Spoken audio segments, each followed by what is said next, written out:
Instagram லைஃப்குள்ள வரும்போது எப்படி இருந்துச்சு? ஓகே, இன்ஸ்டாகிராம் புதுசா ஒரு பிளாட்ஃபார்ம், இவ்வளோ கிரியேட்டர்ஸ் இருப்பாங்க. இதுக்கு மத்தியில நம்ம வீடியோ போட்டு இது ட்ரெண்ட் ஆகுமா? இது வியூஸ் போகுமா? அப்படிங்கிறதெல்லாம் யோசிச்சீங்களா? கண்டிப்பா யோசிச்சேன். 6 மாசத்துக்கு எனக்கு வந்துட்டு 14 வியூஸ், 27 வியூஸ் இவ்வளவுதான் இருந்தது. அண்ட் ஃபாலோவர்ஸ் வந்து 97 ஃபாலோவர்ஸ் இவ்வளவுதான் இருந்தது. நான் என் பொண்ணுகிட்ட சொன்னேன், எனக்கு இன்ஸ்டாகிராம்ல வந்து இதே வரமாட்டேங்கிறது, மோட்டிவேஷனே வரமாட்டேங்குது.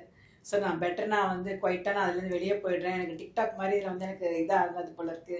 அவங்க யாருக்குமே தெரியல நான் தான் அதுன்ட்டு அப்படின்னு சொன்னேன். பட் பொண்ணு சொன்னால் இல்லை, உன்னால் முடிஞ்ச அளவுக்கு ட்ரை பண்ணு அப்படின்னா. ஸோ குக்கிங் போட்டேன், ஒர்க் அவுட் ஆகலை. ஒரு நாள் வந்துட்டு இவருக்கு சமைச்சு கொடுத்துட்டு ஒரு எக்ஸ்பிரஷன் போட்டு இப்படின்னு ஒரு பாட்டு பாடினா உடனே அது நல்ல ஹிட் ஆயிடுது.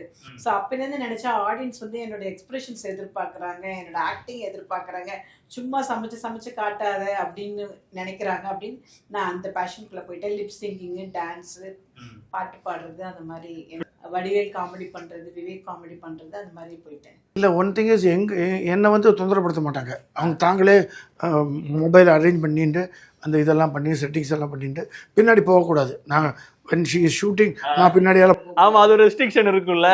சில சமயம் அந்த பின்னாடி போனதையே அதை ரீல்ஸாக போட்டு விட்ருவாங்க. நான் ஒரு பர்முடாலையும் ஒரு பனியன்லையும் போயிட்டு இருப்பேன், டக்குன்னு போட்டு விட்ருவாங்க. அதை எல்லாம் பண்ணிட்டு இருக்காங்க. அண்ட் லாட் ஆஃப் எல்லாம் ஹேட் கமெண்ட்ஸ், அந்த கமெண்ட்ஸ், இந்த கமெண்ட்ஸு எல்லாத்தையும் தாண்டி வந்துட்டாங்க. என்ன வேணால் இது பரவாயில்ல, you are happy doing something which is very neat and clean. That's important.